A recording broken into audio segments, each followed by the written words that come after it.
Estas imágenes que aparecen en la pantalla, cada imagen representa una de esas doctrinas fundamentales que ya vimos. Las personas que están aquí, que han seguido el curso, les van a decir a qué doctrina corresponde cada imagen. Esta doctrina, ¿a cuál imagen? Inspiración plenaria y verbal de la Escritura. Esa es la primera gran doctrina fundamental de la fe bíblica. Inspiración plenaria y verbal de la Escritura. Segunda, la grandeza y la soberanía de Dios. El gran problema de la iglesia de nuestro tiempo es que Dios no es grande en medio de la iglesia. Es un Dios pequeño y no es soberano. Dios es soberano. En esta clase vimos la grandeza y la soberanía de Dios. Y la tercera clase, la doctrina o el misterio de la Trinidad. Doctrina sin la cual no hay verdadero cristianismo. Si no somos trinitarios, no somos cristianos. Esa fue nuestra tercera clase. Y nuestra cuarta clase, el decreto de Dios. La Biblia enseña algo que puede ser llamado el decreto de Dios, el plan de Dios.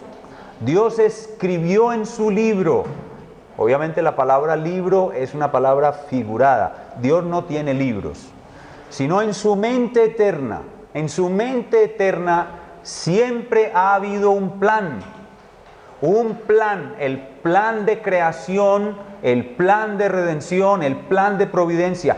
Todo eso es un solo plan o un solo decreto. La mente de Dios estableció de antemano. Dios es un ser inteligente, sabio y soberano. Él estableció de antemano todo lo que iba a suceder en su creación. Lo preestableció, lo predeterminó.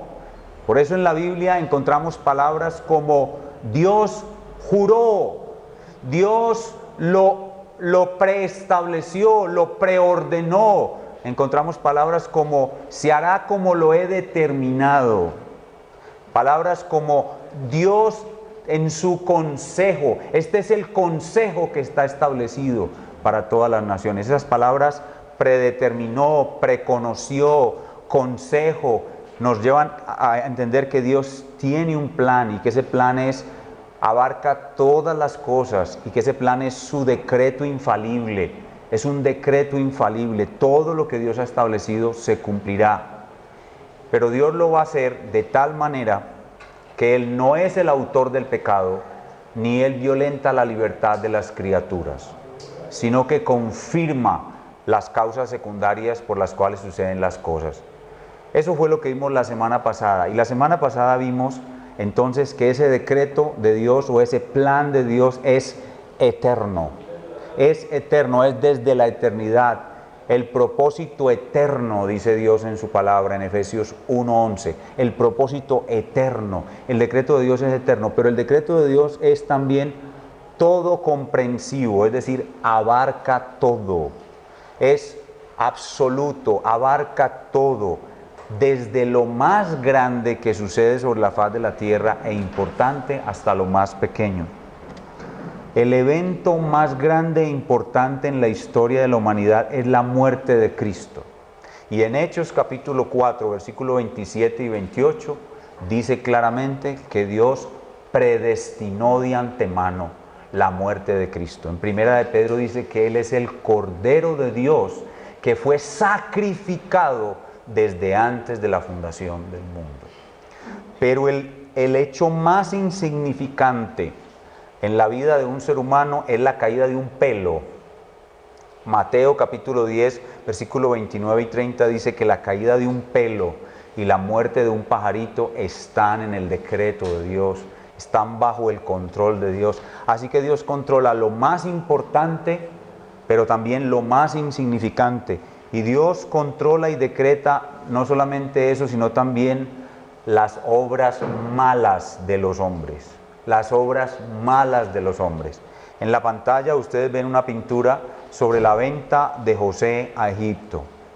Y José les dice a sus hermanos, cuando él se les descubre, en Génesis 45, él les dice: no les pese haberme vendido acá, no me trajeron ustedes acá, Dios me trajo, Dios me envió para preservar la vida a mucho pueblo. Así que la acción mala que ejecutaron los hermanos de José estaba incluida en el decreto de Dios, fue permitida por Dios, fue controlada por Dios, sin Dios ser el autor de la misma.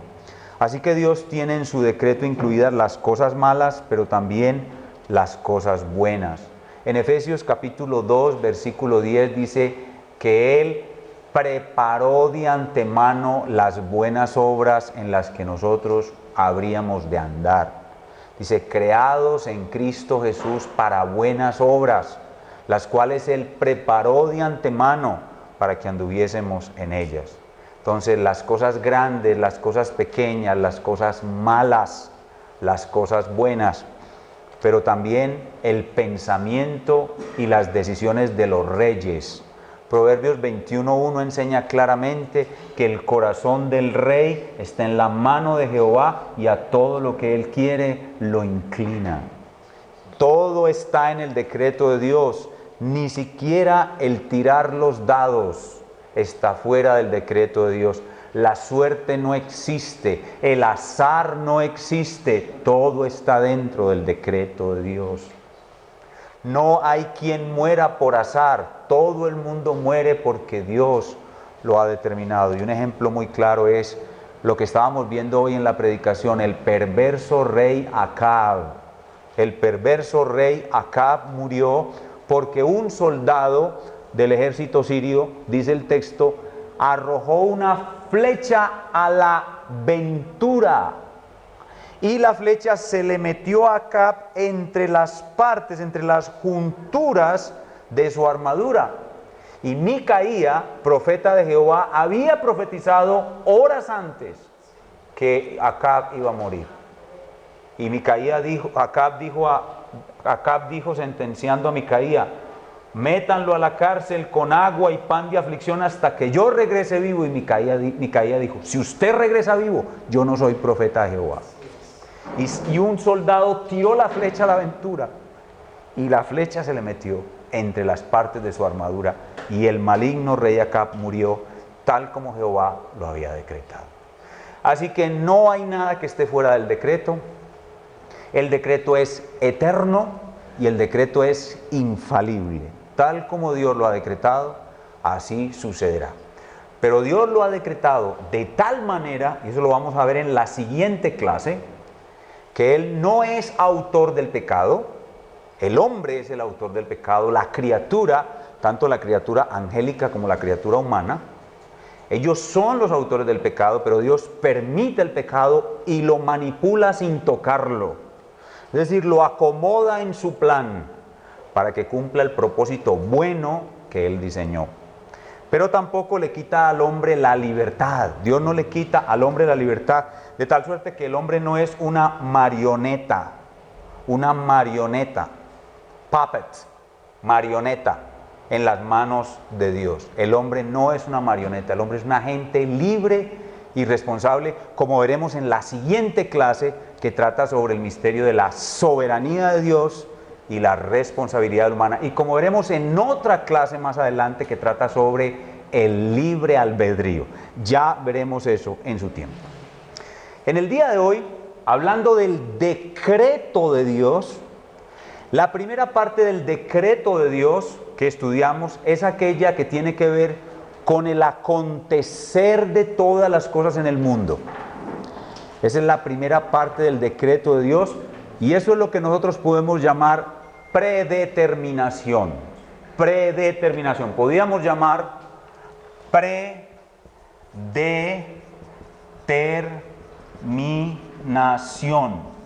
Tiene que ver con todas las cosas que suceden en la historia de los individuos, las naciones. Predeterminación. Esa es una parte del decreto de Dios, la predeterminación. Pero hay otra parte del decreto de Dios que tiene que ver con la salvación de los seres humanos. La primera parte del decreto de Dios tiene que ver con las cosas que han de suceder. La segunda parte del decreto de Dios tiene que ver con la salvación de los seres humanos. Dios desde la eternidad, viendo a la raza humana caída en pecado, convertida en una masa putrefacta y mala, Dios predestinó a unos seres humanos para salvación y a otros los dejó en su justa condenación. Y eso es lo que llamamos el decreto de predestinación. Predestinación. Esta es la segunda parte de la doctrina del decreto de Dios, la doctrina bíblica de la predestinación. La doctrina bíblica de la predestinación. ¿Enseña la Biblia la doctrina de la predestinación? Sí. La sola palabra predestinación, a pesar de que esté en la Biblia, ha sido rechazada por la mayor parte de la iglesia de nuestro tiempo. Desde el siglo XX y hasta lo que va del siglo XXI, la iglesia del Señor Jesucristo rechaza la palabra predestinación y trata de explicar de otra manera distinta a la llana y sencilla explicación de la Escritura sobre un Dios que es tan grande, tan infinito en su mente, tan soberano y tan sabio, que hizo un plan que no nos debe sorprender que en ese plan Él haga cosas que nosotros no podemos entender. Tratando la iglesia de nuestro tiempo de mostrar el obrar de Dios de una manera más asequible y entendible, y sobre todo para que las personas que no son cristianas no piensen que Dios es injusto o niegan la predestinación a pesar de que la palabra no la pueden cortar de la Biblia, o tratan de explicarla de una manera en la cual Dios no parezca injusto. Pero la enseñanza clara, sencilla, no se necesita tener un doctorado en alta teología. Leyendo la Biblia en nuestra versión sencilla en español, nos podemos dar cuenta de que la Biblia enseña la doctrina de la predestinación, de que Dios desde antes de la fundación del mundo eligió a unos seres humanos para salvación y a otros no. Eso lo enseña la Biblia muy claramente, muy sencillamente. Pero como eso parece sonar injusto ante la mente de un hombre que está obsesionado con su propia naturaleza humana, un humanista, que quiere a toda costa que el hombre sea partícipe de su salvación, que quiere a toda costa que el hombre tenga algún mérito en su salvación, que quiere a toda costa defender el así llamado libre albedrío, que ya veremos que no es más que un mito. El hombre niega, el hombre de nuestro tiempo, los cristianos de nuestro tiempo, niegan la doctrina de la predestinación. Bueno, en el tiempo antiguo también hubo quien la negara.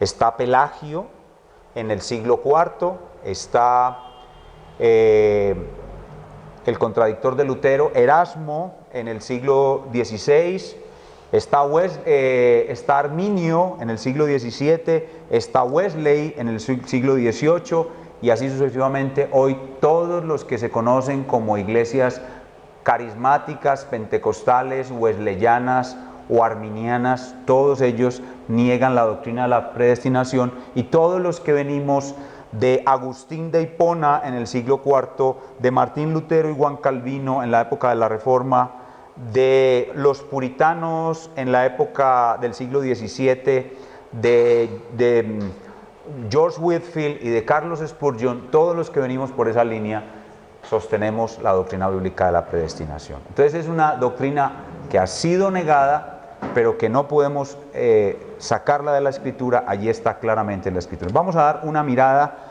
a lo que enseña la Escritura sobre la doctrina bíblica de la predestinación. Abramos nuestras Biblias en Romanos capítulo 8,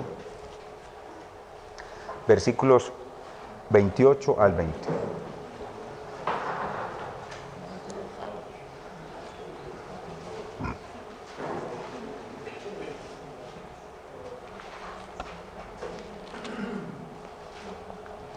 Dice la palabra de nuestro Dios. Romanos 8, 28. Ay.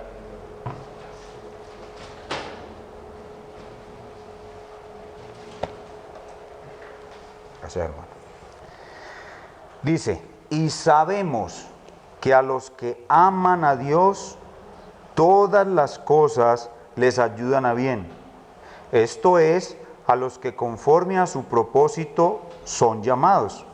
Porque a los que antes conoció, también los predestinó para que fuesen hechos conforme a la imagen de su Hijo, para que Él sea el primogénito entre muchos hermanos. Y a los que predestinó, a estos también llamó.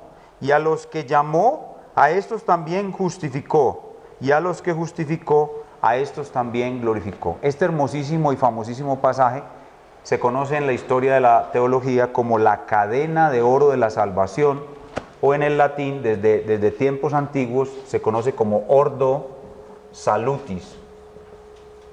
Cadena de oro de la salvación, o en latín, ordo salutis.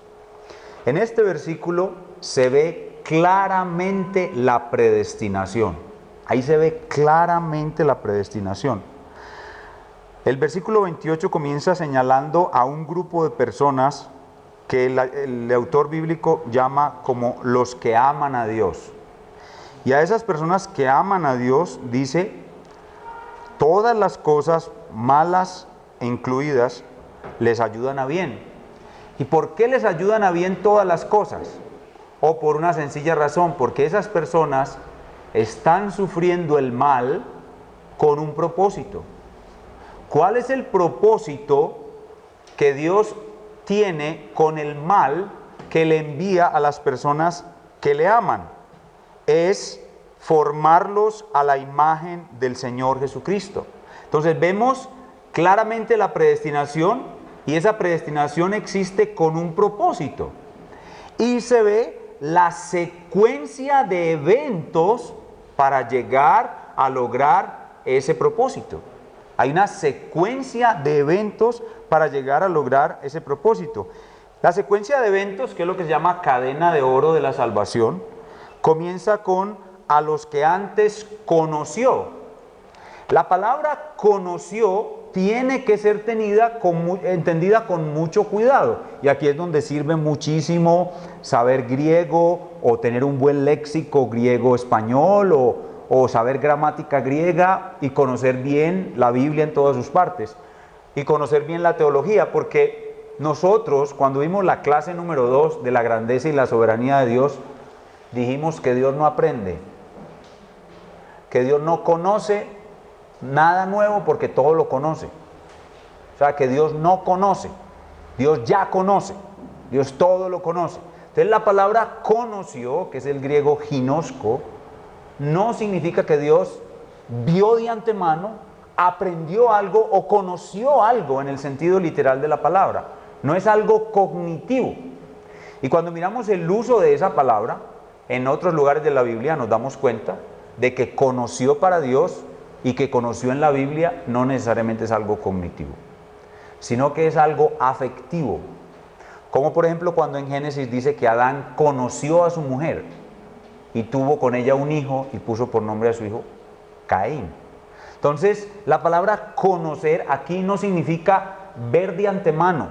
Es como si Dios tuviese un enorme telescopio con el cual puede ver el futuro y conoce que en el futuro hay algunas personas que lo van a amar, y entonces a esos que conoció, entonces los predestinó, porque eso sería mostrar un Dios que no es omnisciente, mostrar un Dios que no es soberano. Ese no es su forma de proceder. Aquí la palabra de Dios muestra, conoció como amó. La palabra conocer es amar, amar es conocer. En otro lugar, por ejemplo, En Amós capítulo 3 dice el Señor Jesús al pueblo de Israel: solo a vosotros he conocido de todas las naciones de la tierra. Amós capítulo 3 verso 1. Solo a vosotros he conocido de entre todas las naciones de la tierra. Significa que Dios no conocía a los árabes, Dios no conocía a los egipcios, Dios no conocía a los babilónicos. No, Dios conoce todo. La palabra conoció, cuando Dios le dice a Israel, solamente a vosotros he conocido, significa solamente a vosotros os he amado. La palabra conocer tiene un elemento afectivo, no cognitivo. Entonces, la cadena de oro de la salvación comienza ¿con qué? Con el amor de Dios desde la eternidad. El amor de Dios desde la eternidad. Dice, a vosotros solamente os he amado desde la eternidad. Dice, con amor eterno te he amado, por tanto te prolongué mi misericordia. En Efesios capítulo 1 también dice, bendito sea el Dios y Padre de nuestro Señor Jesucristo, que nos bendijo con toda bendición espiritual en lugares celestiales en Cristo, según nos escogió en Él desde antes de la fundación del mundo, en amor, habiéndonos predestinado. Entonces ahí está el amor y luego la predestinación. En amor, habiéndonos predestinado, igual que aquí, nos conoció y luego nos predestinó. ¿Y para qué nos predestinó? Nos predestinó, ahí dice claramente el propósito, para que seamos hechos conformes a la imagen de su Hijo. Dios nos escogió cuando estábamos en la masa caída de la humanidad, nos amó y nos predestinó para llegar a ser una réplica de su Hijo. Nosotros éramos una masa amorfa, deforme, maligna. Nosotros perdimos la naturaleza humana y la imagen de Dios cuando pecamos. Y siendo esa masa amorfa, para Él aborrecible, para Él inmunda, Él mostró su gran amor y su bondad en que amó de esa masa a muchos. Y a esos que amó, los eligió. A ti, los voy a elegir. ¿Y para qué los voy a elegir? ¿Para qué los voy a predestinar? Yo, que soy el gran arquitecto de todo, el gran escultor de toda obra, ustedes serán mi máxima obra de arte. Miren la inmundicia en que se han convertido. Bueno, yo los predestino para llegar a ser réplicas de mi Hijo. Eso fue lo que Él dijo en su decreto eterno. Dijo que yo y usted y todos los que nos hemos arrepentido y creído en Cristo, seremos réplicas de Cristo, iguales a Cristo, en su naturaleza y en su constitución como ser humano, seremos réplicas del Señor Jesucristo. Para eso nos predestinó y entonces, en su momento, comienza a hacer la obra en nosotros. Él es el arquitecto, el escultor. Entonces en su momento, dice el verso 30, y a los que predestinó a estos también llamó. Entonces ahí estaba usted viviendo en sus inmundicias, ahí estaba usted viviendo como lo que es un hombre inmundo, pecador, depravado, y de un momento a otro, como Él lo predestinó a usted en el decreto de salvación, llega el día y la hora exacta en que Dios envía su palabra. La palabra que sale de mi boca no volverá a mí vacía, sino hará aquello para lo cual la envía. Entonces Jesús pasa y ve al enanito ese subido en el palo y le dice, ese enanito no se imaginó que Jesús sabía su nombre. Zaqueo. ¿Cómo supo Jesús que él se llamaba Zaqueo? Porque estaba escrito en el libro de la vida. Y estaba escrito que Jesús pasaría por esa esquina, a esa hora, con ese calor, en ese árbol y en la copa del árbol, aquel enanito. Zaqueo, ven, desciende pronto. Hoy es necesario que yo more en tu casa. Ahí Dios, Jesús, llamó a Zaqueo. Lo llamó. Y no lo llamó, luego lo vamos a ver en otra sección, con un llamamiento que pudiera Zaqueo resistir. Lo llamó con un llamamiento irresistible. Zaqueo fue transformado. Así de sencillo. Porque la voz de Dios El poder de Dios transformó el corazón de piedra de Zaqueo en un corazón de carne, y Zaqueo fue transformado en una nueva persona. ¿Y cómo lo sabemos? O porque dejó de ser ladrón y devolvió todo lo que había robado. Se convirtió ahora en un prospecto o en un comienzo de la imagen de Cristo. Zaqueo comenzó a ser transformado a la imagen de Cristo. Entonces dice, a los que llamó, ahí comienza el proceso que antes había comenzado con la predestinación. ¿Cómo comenzó el proceso? Comenzó con el amor eterno de Dios y con la predestinación. Pero ¿dónde empezó a ser efectivo el proceso? En el llamamiento. Y a esos que también llamó, los justificó. ¿Qué significa? Perdonó los pecados de Zaqueo. La palabra justificar significa ser declarado justo, absuelto, no culpable. Y a esos que justificó, los glorificó. La pregunta es, ¿por qué la palabra glorificó y justificó y llamó están en pasado? Porque esto es parte de un decreto. Las palabras están en pasado por una sencilla razón. Para Dios el pasado y el futuro son lo mismo. Dios no ve diferencia entre el pasado y el futuro. Lo que Él decreta, así será. Y por eso Él puede hablar del futuro como si fuese pasado. ¿Ven? Por eso están los verbos todos en pasado. A pesar de que cuando Pablo escribió eso, cuando Pablo escribió esto, ni siquiera Pablo había sido glorificado. Y sin embargo dice ahí que lo glorificó. ¿O por qué cree usted que Pablo en Efesios dice que Él nos hizo sentar en lugares celestiales en Cristo? ¿Usted cree que por qué dice eso?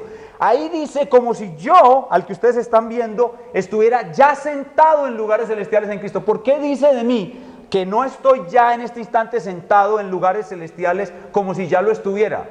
O porque para Dios es lo mismo el pasado que el futuro. Lo que Dios decretó sucederá indefectiblemente, nada puede impedirlo. La palabra que sale de mi boca no volverá a mí vacía, sino hará todo aquello para lo cual la envié. Entonces, si Dios me eligió, si Dios me amó, si Dios me predestinó, habrá una forma posible de que yo no llegue a ser lo que Él quiere que yo sea. No porque Él es Dios. Entonces miren la diferencia entre un Dios soberano que tiene control sobre todo y hace lo que quiere, y un Dios a la usanza del hombre que se exalza a sí mismo. Cuando el hombre se ensalza a sí mismo, la obra no es segura. ¿Por qué? Porque depende del hombre. Cuando depende del hombre, no es seguro el final. Cuando depende de Dios, ¿será que es inseguro el final? Cuando depende de Dios, el final es absolutamente seguro. Por eso él dice, yo soy el alfa y la omega. Yo soy el principio y el fin. O sea, el final es seguro. Y eso es lo que es la predestinación. Veamos otro pasaje. Veamos Efesios 1, del 3 al 5. Efesios 1, pasaje que cité hace un momento. Efesios 1, del 3 al 5. Efesios 1, del 3 al 5. Dice, bendito sea el Dios y Padre de nuestro Señor Jesucristo, que nos bendijo con toda bendición espiritual en los lugares celestiales en Cristo, según nos escogió en Él antes de la fundación del mundo, para que fuésemos santos y sin mancha delante de Él. En amor nos conoció, en amor, habiéndonos predestinado para ser adoptados hijos suyos por medio de Jesucristo, según el puro afecto de su voluntad. Vuelvo y repito, usted no tiene que tener un doctorado en alta teología para entender lo que aquí dice. Incluso en nuestro mismo idioma podemos entenderlo. Pablo comienza su maravillosa carta a los Efesios hablando de lo que nuestro Dios, el Padre, hizo. Bendito sea nuestro Dios y Padre, que nos bendijo Dios nos bendijo. ¿Con qué nos bendijo? Con toda bendición espiritual. ¿Cuándo y en dónde? En los lugares celestiales. ¿Existíamos cuando Él nos bendijo? No. Cuando Él nos bendijo, solo existía Él. Nos bendijo en lugares celestiales en Cristo. Y cuando solo existía Él, dice el verso 4, según nos escogió. La palabra escoger significa seleccionar de un grupo más grande. Eso significa escoger. No se necesita ser un experto en el idioma para entender eso. Si yo tengo un grupo de cosas en un conjunto grande, muchas cosas, y saco unas del conjunto y dejo otras, eso es escoger. Yo escojo unas y dejo otras. Eso fue lo que Dios hizo. Y Él nos escogió en Cristo, es decir, que Él nos unió a Cristo para que Él fuera nuestro Salvador. ¿Cuándo? Antes de la fundación del mundo. ¿Y cómo estábamos nosotros en su mente cuando Él nos escogió? ¿Qué éramos nosotros en su mente eterna cuando Él nos escogió? Dice, para que fuésemos santos y sin mancha. Eso significa que ¿cómo éramos? Éramos no santos y llenos de manchas. Y Él nos tomó cuando éramos no santos. ¿Y qué es lo contrario de no santo? Una porquería. La depravación, la maldad, la inmundicia. ¿Sí? Llenos de mancha, la mancha del pecado. Nosotros éramos a sus ojos manchados y pecaminosos, y Él nos escogió. Y nos escogió y nos predestinó por su amor para quitarnos esas manchas, para quitarnos ese pecado y hacer de nosotros una nueva creación, perfecta, igual que el Señor Jesucristo.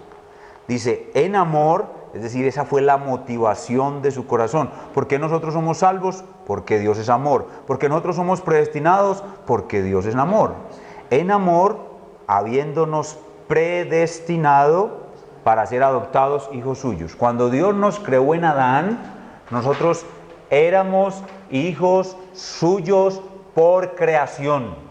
Nosotros éramos hijos creacionales de Dios. Por creación, Adán era hijo de Dios. Pero cuando caímos en pecado, en Adán nos convertimos en hijos del diablo.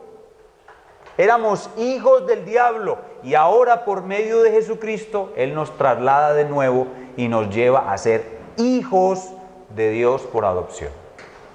Por la adopción volvemos a ser hijos de Dios. Y todo ese proceso Él lo asegura, lo certifica, lo coloca, lo sella con su sello real, lo habla con el poder de su palabra, lo jura. Es un decreto. El decreto de predestinación. Es un decreto, el decreto de predestinación. Veamos otro texto, Hechos capítulo 13. Hechos capítulo 13, versículo 48.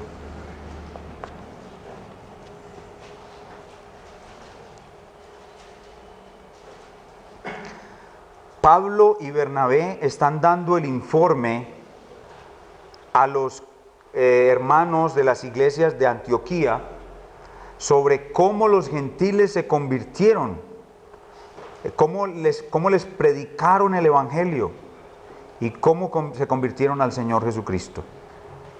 Y esto fue lo que sucedía cuando Pablo y Bernabé predicaban el evangelio a los gentiles. Verso 48 de Hechos 13 dice: los gentiles, oyendo esto, se regocijaban y glorificaban la palabra del Señor, y creyeron todos los que estaban ordenados para vida eterna. Noten cómo Lucas no tiene ningún rubor, no tiene ningún temor de escribir en su libro, Hechos de los Apóstoles, que aquellos de los gentiles que se convirtieron estaban ordenados por Dios de antemano para vida eterna. Eso es de manera sencilla la predestinación. Eso es la predestinación. Veamos en 2 de Tesalonicenses 2:13. 2 de Tesalonicenses 2:13.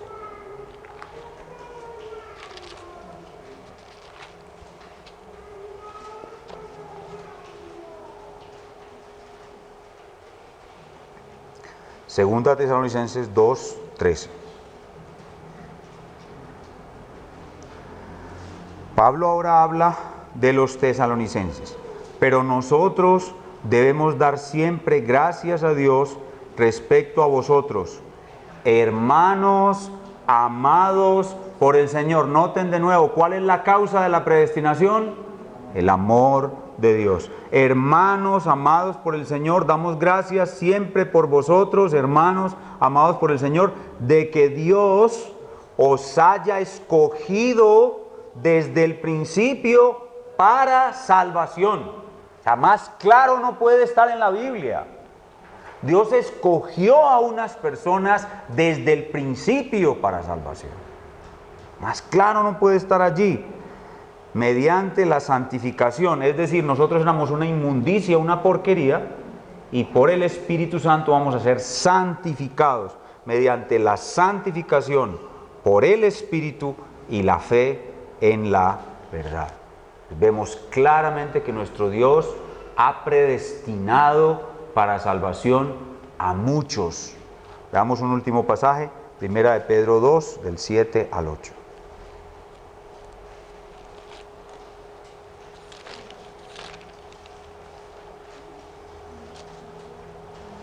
Y aquí vamos a ver que esta predestinación tiene dos ramas.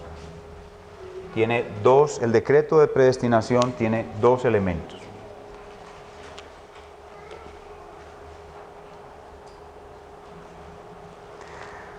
Primera de Pedro 2, 7 y 8.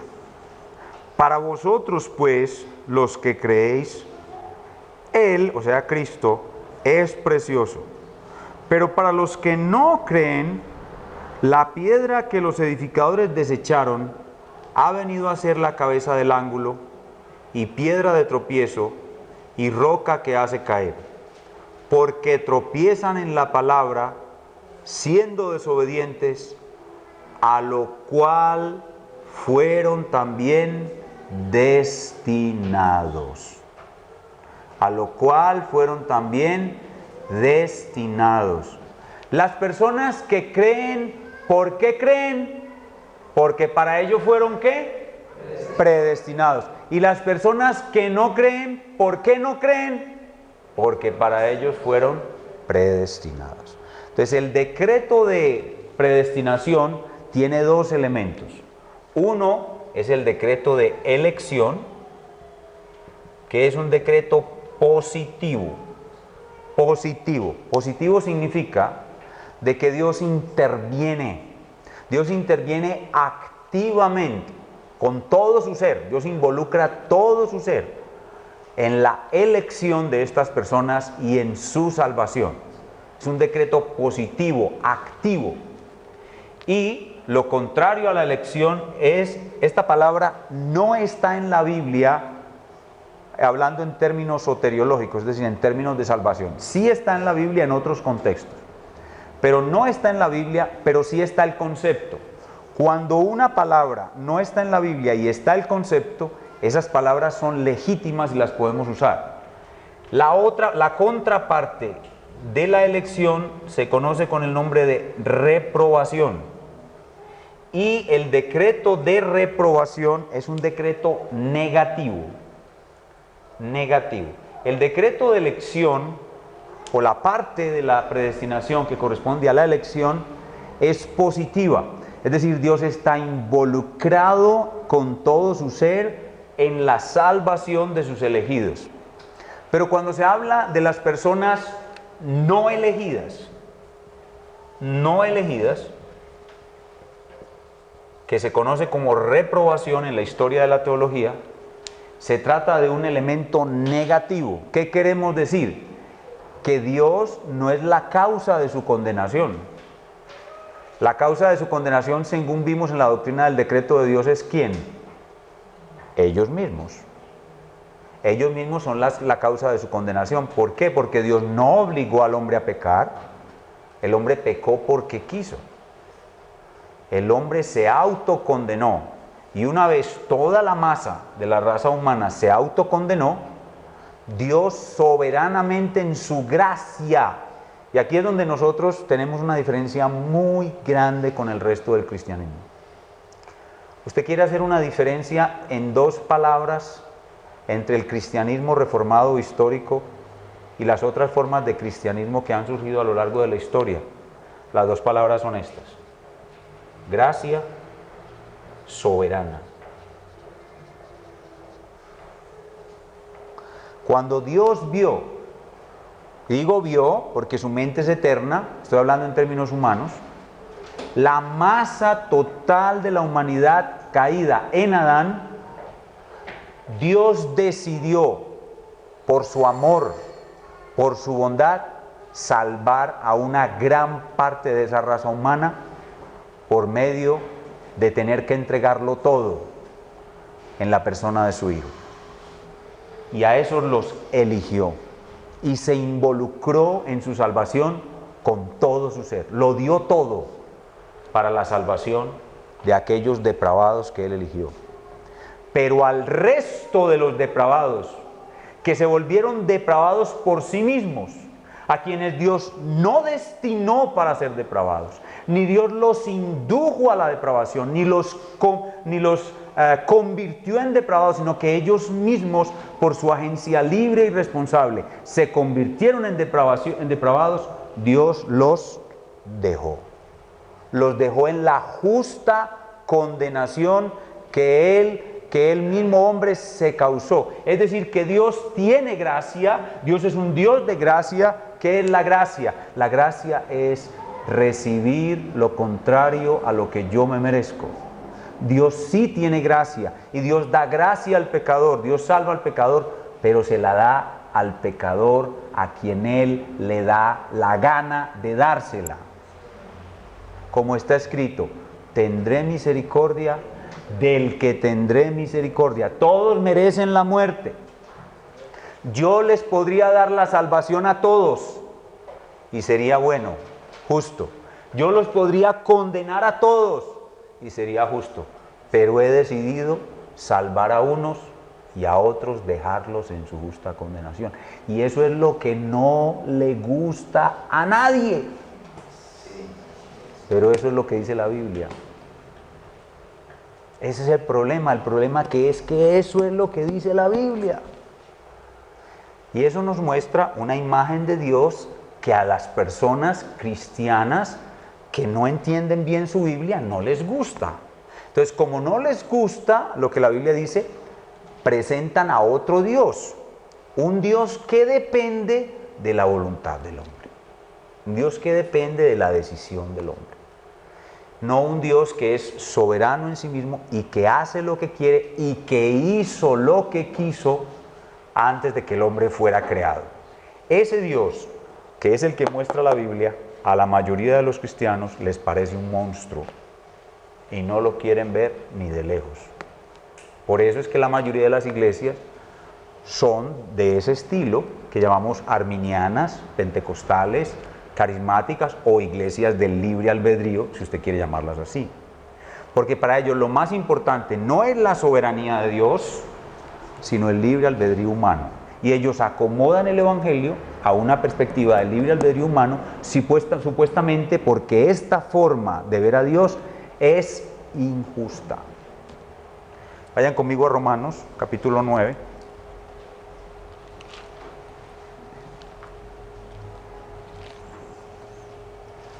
Otra vez aquí aparece la doctrina de la predestinación, de una manera muy sencilla. De nuevo, esto no es complicado, esto es sencillo, pero es muy difícil de aceptar, porque es contraintuitivo, es decir, así no es como nosotros nos imaginamos a Dios, así no es como nos lo imaginamos. Por eso es contraintuitivo, y como es contraintuitivo a nadie le gusta. Romanos capítulo 9, versículo 9. porque la palabra de la promesa es esta: por este tiempo vendré y Sara tendrá un hijo. Y no solo esto, sino también cuando Rebeca concibió de uno de Isaac nuestro padre, pues no habían nacido, ni habían hecho aún ni bien ni mal, para que el propósito, otra vez propósito de Dios conforme a la elección, no conforme al libre albedrío humano, sino conforme a la elección, permaneciese, no por las obras, no por lo que el hombre haga, sino por el que llama.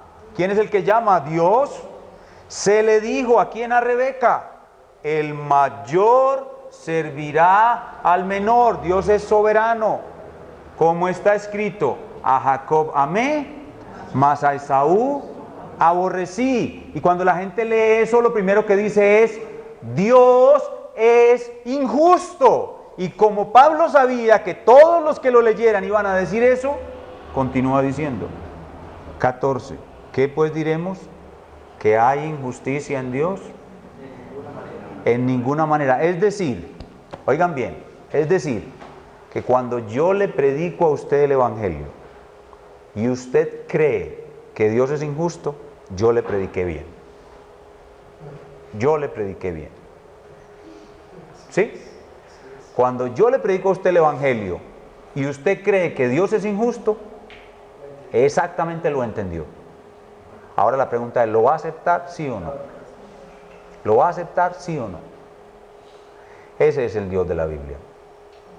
Ahora, obviamente Pablo dice que no, Dios no es injusto en ninguna manera. Dirá el alfarero, el barro, la vasija de barro al alfarero: ¿por qué me has hecho así? De hecho, cuando el Señor Jesús regrese por segunda vez, lo primero que nosotros vamos a cantar, ¿saben cuál va a ser el primer himno en el primer culto cuando estemos con el Señor en el reino eterno? Justos y verdaderos son tus caminos, ¿quién no te temerá, oh Señor? Ese es el primer himno. Dios va a vindicar públicamente su justicia. ¿Saben por qué? Porque hay gente que duda que hasta que es injusto que el diablo sea condenado. Orígenes, un padre de la iglesia, montó un sistema teológico en el cual hasta el diablo termina salvado. Por no pegarse a las Escrituras, por no conformarse con las palabras de las Escrituras, el hombre termina diciendo necedades. Por supuesto que es justo que el diablo sea condenado, por supuesto que es justo que los reprobados sean condenados, porque Dios no los creó para ser condenados, ellos se condenaron a sí mismos. Y por supuesto que es justo que los elegidos sean salvados, aunque ellos merecen condenación, porque hubo alguien que pagó el castigo que ellos merecían. Por lo cual el primer atributo que será vindicado y mostrado ante todo su pueblo cuando estemos en gloria será la justicia de Dios. La justicia de Dios. Hermanos, esta es la doctrina bíblica de la predestinación. Entonces, Dios no solo es soberano. La doctrina de la predestinación es muy popular. La doctrina de la predestinación es muy popular y todo el mundo sabe algo de la predestinación, pero acepta hasta donde quiere. ¿Sabe cuál es la versión popular de la predeterminación? No se cae una hoja de un árbol sin la voluntad de Dios. Esa es la versión popular de la doctrina de la predestinación. Pero cuando usted les dice la doctrina de la predestinación, se tapan los oídos, rechinan los dientes y no la quieren oír. Los pastores más famosos del mundo evangélico hoy la rechazan. La rechazan. Y cuando los creyentes sencillos, humildes, que leen su Biblia y leen Romanos 9, y en Romanos 9 les parece entender que sí hay predestinación y le preguntan a su pastor, los pastores les dicen: hijitos, estas son las cosas que entenderemos cuando estemos allá. No le den más mente a eso aquí, por favor. Y deje así, como dice Márgara. Y continúan enseñando que Dios predestinó es porque Él tiene un telescopio magnífico, el cual se lo pone y ve que en el futuro usted va a tener fe en Él, y entonces a ese que va a creer en mí, lo elijo. A ese que va a creer hacer buenas obras, lo predestino. Eso es salvación por obras, eso es fariseísmo. Ese no es el evangelio de la gracia de Dios. Entonces, Dios no solo es soberano al ordenar y controlar la caída de la hoja de un árbol, Dios es soberano también en la salvación de los pecadores. Y cuando enseñamos la doctrina de la predestinación, tenemos que hacer mucho énfasis en este aspecto positivo-negativo. Positivo-negativo. Y eso es lo que nosotros llamamos la predestinación asimétrica. Predestinación asimétrica, como vemos en la pantalla, es que en la mente eterna de Dios, Dios vio la raza humana caída, y de esa raza humana caída, en una elección incondicional, eligió a muchos para salvación, y en una no elección o reprobación, dejó a los demás en su justa condenación. De tal manera que Dios es el autor de la salvación de los elegidos, pero no es el autor de la condenación de los condenados. Y eso es lo que llamamos nosotros predestinación asimétrica, porque hay quienes enseñan esta doctrina, pero lo enseñan positivo-positivo. Nosotros no enseñamos positivo-positivo, nosotros enseñamos positivo-negativo.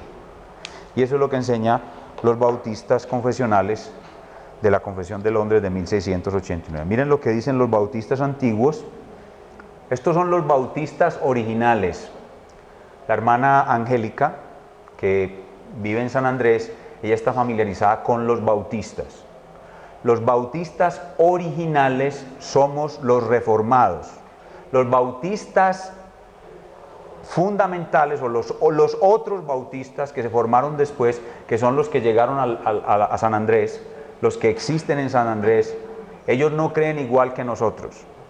Esta confesión de fe que vamos a leer aquí es la de los bautistas originales, no la de los bautistas fundamentalistas, que son diferentes, que son un grupo de bautistas. Por ejemplo, aquí Medellín está llena de iglesias bautistas, pero ninguna son reformadas, son de los bautistas posteriores, de los que después adquirieron las ideas del libre albedrío, llamémoslo así. Pero los originales, que son los bautistas puritanos, que vienen de los puritanos, declaramos lo siguiente: por el decreto de Dios y para la manifestación de su propia gloria, algunos hombres y ángeles, si usted mira con cuidado la Biblia, ve que también los ángeles fueron predestinados. Algunos hombres y ángeles son predestinados o preordenados a vida eterna por medio del Señor Jesucristo, para la alabanza y gloria de su gracia. A los demás, Él, Dios, los ha dejado para que sean condenados en sus pecados para la alabanza de su gloriosa justicia. Eso es lo que dice la confesión en el capítulo 3, en su párrafo 3. Ya se me está olvidando. Muy bien. Esto es, todo lo que acabé de enseñar se resume en esta pequeña declaración. Ahí está todo lo que acabé de enseñar.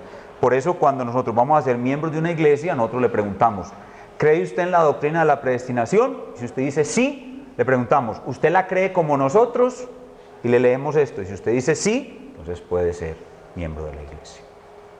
Ahora, como ustedes imaginarán, esta doctrina va a generar un mar de preguntas. Por ejemplo, eso parece injusto. La gente va a decir eso, ya lo vimos en el texto, en Romanos 9, eso parece injusto. Y la gente va a decir: no es verdad más bien que Dios ve anticipadamente que yo voy a creer en Él y por eso me elige y me predestina para salvación. Ya dimos la respuesta: no. La doctrina de la depravación total humana impide que usted afirme que Dios ve en el futuro que alguien va a creer. ¿Sabe si Dios deja a la humanidad a su libre albedrío, cuántos seres humanos van a creer? 0. Porque el hombre está muerto en sus delitos y pecados.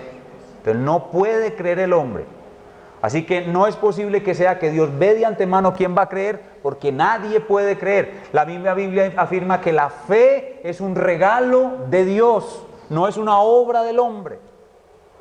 Además, eso mostraría que Dios no es omnisciente, porque Él no sabría quiénes iban a creer. ¿Ven? O sea, hay algo que Dios no sabría, algo que Dios tiene que esperar, y es que usted crea. Y eso es inconcebible con la naturaleza de Dios. Otra pregunta: Ahora, cuando uno comienza a predicar esto, la gente comienza a rechazarlo y en vez de ir a los textos, en vez de ir a la escritura, la gente comienza a poner analogías humanas. La gente comienza a hacer comparaciones con lo que sucede al ser humano. Y una de las que me han hecho es esta. Un papá no le daría su favor a su hijo y se lo negaría a otro que están en igualdad de condiciones. Más o menos como esto. Un padre tiene gemelos, mellizas. Aquí está Lucho y Margot, que tuvieron dos preciosas gemelas. Entonces, las dos gemelas se enferman de cáncer. Una leucemia terrible.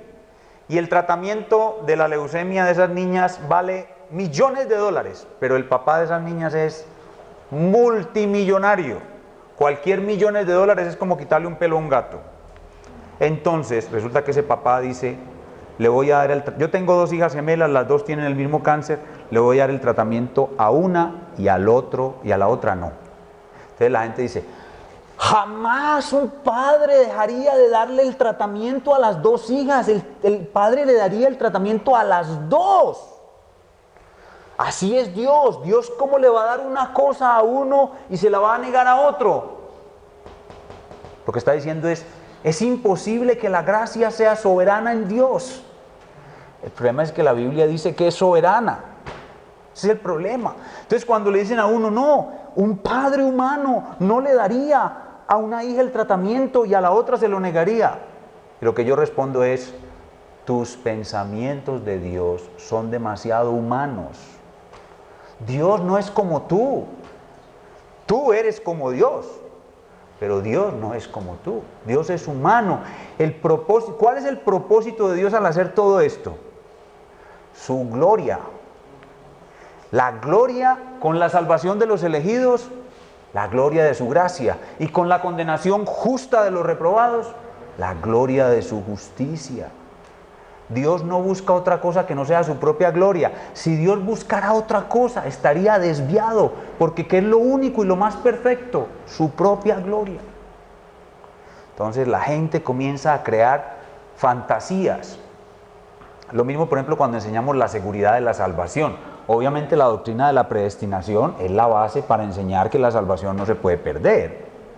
Pero cuando enseñamos la seguridad de la salvación, la gente llega y me saca una historia de un pastor que tuvo una mujer. La mujer lo abandonó y se fue con otro. Se dejó con este y se casó con otro. Se dejó con este y se casó con otro. Y se casó con 7. Y cuando estaba con el 7º murió. ¿Se salvó o no se salvó? Me dicen. ¿Era predestinada o no era predestinada? Y yo, caramba, mi hermano, pero es que ese acertijo no lo responde sino el Señor Jesucristo. ¿Ah? Ustedes le inventan a uno cosas, o sea, ¿qué es lo que estoy queriendo decir? Se alejan de la palabra con razonamientos humanos, fantasías y acertijos, en vez de, hombre, está bien, eso dice ahí, hombre, eso no me entra a mí, yo no me imagino que Dios sea así, pero como aquí dice, y está claro, yo voy a orar, yo voy a ayunar, yo voy a volver a leer, yo voy a suplicar, yo le voy a pedir, Señor, yo te quiero conocer, y si realmente eres tú, muéstrame. Pero empiezan a maquinar y a inventar y fantasías y acertijos, y yo me la paso resolviendo acertijos por toda parte donde voy. Pero en última instancia, solo el Espíritu Santo convence al hombre de que este es el verdadero Dios. Tus conceptos de Dios son demasiado humanos. Si Dios ya predestinó, esta es la otra objeción, si Dios ya predestinó a los que se van a salvar, ¿para qué los evangelizamos? Si de todos modos se van a salvar. Esa pregunta me la hicieron en la clase pasada. ¿Por qué debemos evangelizar a los que Dios predestinó? O porque Dios no solamente predestinó que se iban a salvar, sino que también predestinó cómo. Y la forma como se van a salvar es por la predicación. Por eso hay que predicarles a pesar de que son predestinados. Porque Dios lo mandó. Porque Dios ha ordenado que la evangelización los traerá a salvación y que ella es absolutamente necesaria. Muy bien, ¿y cuáles son las aplicaciones de la doctrina bíblica de la predestinación? Ya mencioné una. La primera es la seguridad de la salvación. La salvación es absolutamente segura, porque la salvación no es obra del hombre. La salvación es obra totalmente de Dios. También la doctrina de la predeterminación y de la predestinación nos da mucha confianza en medio de las pruebas. Cuando tenemos dificultades en esta vida, nosotros podemos estar seguros de que todas esas dificultades están dentro del decreto de predestinación. ¿Qué está haciendo Dios con todas esas dificultades? Lo vimos ahora en Romanos 8:29. Nos está convirtiendo en réplicas del Señor Jesucristo. Así que podemos alegrarnos en medio de la dificultad, porque Él está usando como el cincel del escultor sobre la piedra para esculpir en nosotros la imagen de su Hijo. Y por eso podemos tener confianza en medio de las pruebas y estar seguros de que al final nosotros ganamos. O sea, al final de toda la historia de la humanidad y al final de la historia de cada uno de nosotros, nosotros ganamos. ¿Por qué? Porque Dios es quien va a ganar. Dios va a cumplir su propósito. No hay forma posible de que ninguno de los que estamos aquí, que somos cristianos verdaderos, no hay forma posible de que al final no aparezcamos ante la presencia de Dios convertidos en réplicas de Cristo. No hay forma de que eso no ocurra.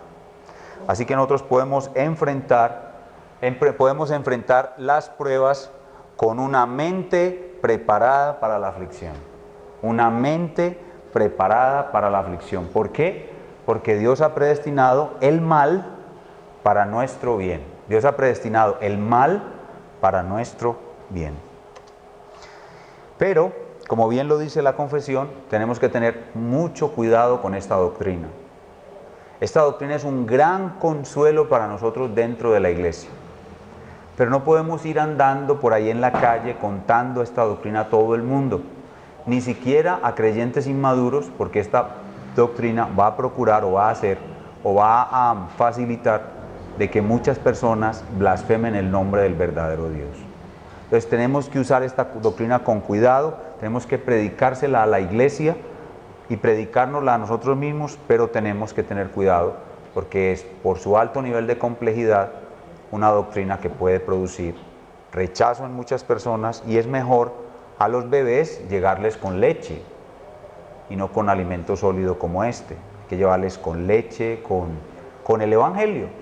Cuando nosotros predicamos el Evangelio no necesitamos hablar de la predestinación. Cuando estamos en una clase de Biblia y teología podemos hablar de la predestinación, o en algún sermón. Si yo estoy predicando Romanos y me toca Romanos 9, pues tengo que hablar, pero por lo general esta doctrina hay que manejarla con mucho cuidado porque se puede prestar para muchas malas interpretaciones y para ser rechazada por muchas personas. Muy bien, esto es lo que tiene que ver con la doctrina de la predestinación. Vamos entonces a ver si hay algunas preguntas aquí en el salón y tratamos de responderlas en cuanto a mí me sea posible. Hermano Camilo.